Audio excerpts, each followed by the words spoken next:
Hi friends, எல்லாருக்கும் வணக்கம். நான் உங்கள் நந்தினி. இது வரைக்கும் நம்ம சேனலை சப்ஸ்கிரைப் பண்ணாதுங்க, சப்ஸ்கிரைப் பண்ணிக்கோங்க. இன்றைக்கி நான் பால்வாடி வீடியோ தான் போட போகிறேன். என்னோடய பொண்ணை ஒரு 1.5 வயசில் பால்வாடி அனுப்புனேன். 4 நாள் தான் அனுப்புனேன். ரொம்ப அழுதுட்டு அவளுக்கு ஒரு 11 o'clock போல் தூக்கம் வந்துடும். அப்புறம் பழகவும் இல்லை, அதனால் ரொம்ப அழுதுட்டு இருந்தா.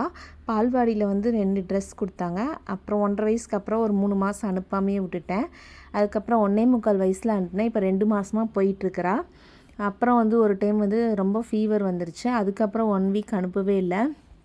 அப்புறம் இப்போ போயிட்டுருக்கிறா. அவளுக்கும் இன்ட்ரெஸ்ட்டாக இருக்குது. வீட்டில் தனிமையாக இருக்கிறதுக்கும் இப்படி பால்வாடி விடுறதுக்கும் ரொம்ப சந்தோஷமாக இருக்கும். அவங்க நிறைய நல்ல பழக்கம்லாம் சொல்லி தருவாங்க. இதை பாருங்கள், பால்வாடி ட்ரெஸ்ஸை போட்டு இன்ட்ரெஸ்ட்டாக கிளம்பிட்டா. அவளுக்கும் இப்போ ஃப்ரெண்ட்ஸு எல்லாமே செட் ஆகிக்கிச்சு. கொஞ்சம் ஸ்கூலில் அனுப்பும்போது நம்மளுக்கு கஷ்டமாக தான் இருக்கும். எனக்கெலாம் ஃபஸ்ட்டு 4 நாள் அழுக வர மாதிரி கஷ்டமாக இருந்தது. அதுக்கப்புறம் இப்போல்லாம் ஓரளவு ரெடி ஆகிட்டு போயிடுறாங்க. ஏன்னா வீட்டில் போர் அடிக்கும்னு சொல்லிட்டு அவங்களும் நல்லா பார்த்துக்கிறாங்க. Okay friends, thank you.